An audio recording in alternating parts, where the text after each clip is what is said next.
प्यारे बच्चों, अब हम लोग उदाहरण नंबर 8 की बात करते हैं। उदाहरण नंबर 8 में क्या लिखा है? आफ़ताब अपनी पुत्री से कहता है, आफ़ताब अपनी पुत्री से कहता है कि 7 वर्ष पहले मैं तुमसे 7 गुनी आयु का था। 7 वर्ष पहले मैं तुमसे 7 गुनी आयु का था और अब से 3 वर्ष बाद मैं तुमसे केवल 3 गुनी आयु का रह जाऊंगा। को प्रतिस्थापन विधि द्वारा हल कीजिए। तो आप यहाँ प्रश्न में देख रहे हैं कि यहाँ पर 2 व्यक्ति हैं, आफ़ताब और एक उसकी पुत्री। आफ़ताब अपनी पुत्री की आयु का 7 गुना था, कब? 7 वर्ष पहले, और 3 गुना रह जाएगा कब? 3 वर्ष बाद। तो हम ये मान लेते हैं कि माना आफ़ताब की वर्तमान आयु x वर्ष और उसकी पुत्री की वर्तमान आयु y वर्ष, या उल्टा चलते हैं, हम ये मान लेते हैं कि आफ़ताब की वर्तमान आयु y वर्ष और उसकी पुत्री की वर्तमान आयु x वर्ष। तो माना आफ़ताब की वर्तमान आयु y वर्ष तथा उसके पुत्री की वर्तमान आयु x वर्ष है। हम ये मान लेते हैं कि माना आफ़ताब की वर्तमान आयु y वर्ष तथा उसके पुत्री की वर्तमान आयु x वर्ष है।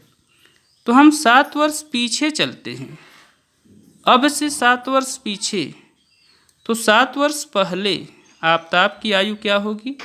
y माइनस 7 वर्ष, और 7 वर्ष पहले पुत्री की आयु क्या होगी? x माइनस 7 वर्ष। प्रश्नानुसार क्या कह रहा है कि 7 वर्ष पहले आफ़ताब अपनी पुत्री का क्या था? 7 गुना। तो y माइनस 7, ये 7 गुना है x माइनस 7 का, गुणा कर लेते हैं। y माइनस 7 बराबर 7x माइनस 49। अब हम पक्षांतर करते हैं तो 7x माइनस y बराबर 49 माइनस 7, तो 7x माइनस y बराबर क्या होगा? 42।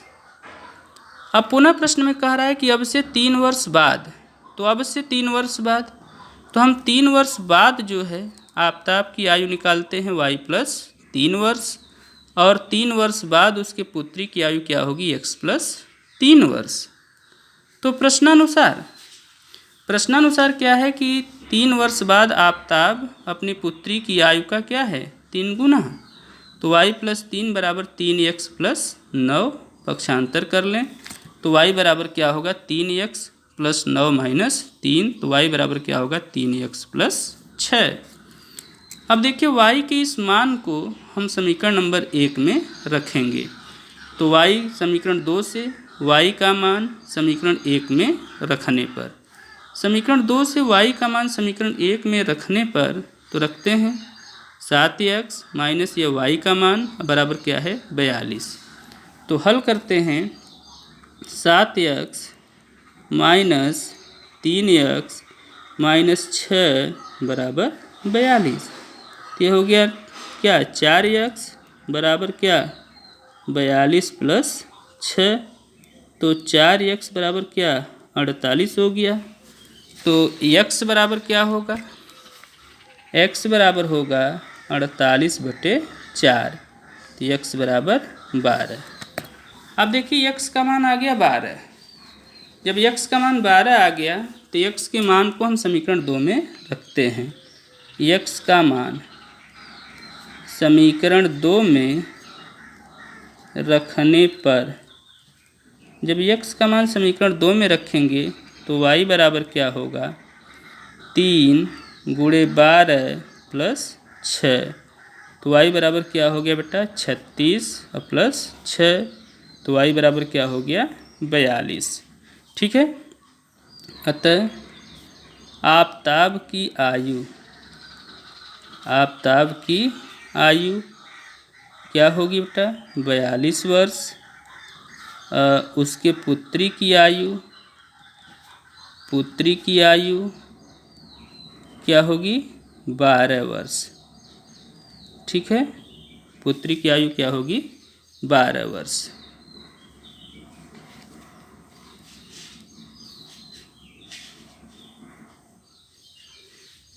ठीक है, इसे आप नोट कर लें, यही आपका उत्तर होगा। अब हम लोग उदाहरण नंबर 9। उदाहरण नंबर 9 को देखते हैं। उदाहरण नंबर 9 में क्या लिखा है। उदाहरण 9 में है 2 पेंसिल और 3 रबड़। 2 पेंसिल और 3 रबड़ का मूल्य 9 रुपया है। 2 पेंसिल और 3 रबड़ का मूल्य 9 रुपया है और 4 पेंसिल व 6 रबड़ का मूल्य 18 रुपया है। तो प्रत्येक पेंसिल और प्रत्येक रबड़ का मूल्य प्रतिस्थापन विधि से ज्ञात कीजिए। प्रश्न में दिया है कि 2 पेंसिल और 3 रबड़ का मूल्य क्या है 9 रुपया और 4 पेंसिल व 6 रबड़ का मूल्य क्या है 18 रुपया। तो प्रत्येक पेंसिल यानी एक एक पेंसिल और एक एक रबड़ का मूल्य आपको निकालना है किस विधि से, प्रतिस्थापन विधि से। तो आइए देखते हैं, इसको हल करते हैं। हल यहाँ हम मान लेते हैं पेंसिल का मूल्य x रुपया और रबड़ का मूल्य y रुपया। तो माना एक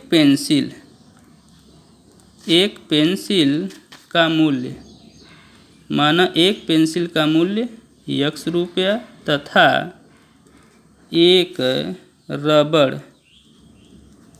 रबड़ का मूल्य y रुपया है। ठीक है। तो प्रथम शर्तानुसार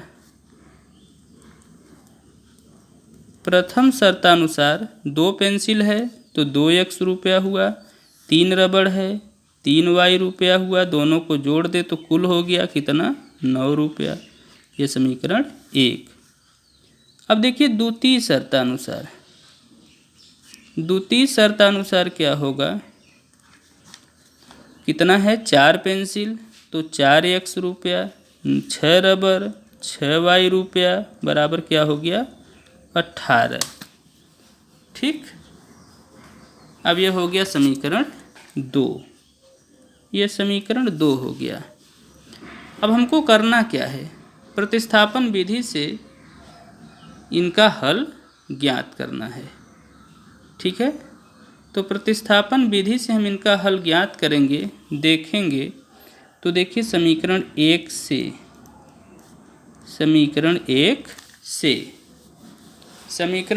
से क्या होगा, समीकरण 1 से 3y बराबर 9 माइनस 2x। ठीक है। ये समीकरण 3 हो गया। अब देखिए समीकरण 3 से 3y का मान समीकरण 2 में रखने पर, जब समीकरण 2 में रखेंगे तो 4x प्लस 2 इंटू 3y बराबर क्या है 18। तो 4x प्लस 2, अब यहाँ 9 माइनस 2x बराबर 18। तो 4x प्लस 2 नवा 18 माइनस 2 चौक 2 दूनी 4x बराबर 18। ये तो कट गया। ठीक है। तो यहाँ पे 18 बराबर क्या मिला 18। कथन असत्य है। हम देखते हैं कि कथन में दोनों पक्ष बराबर है, दोनों पक्ष बराबर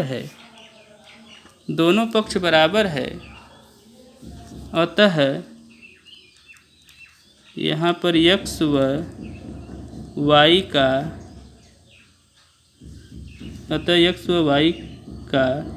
अनेक मान हो सकता है,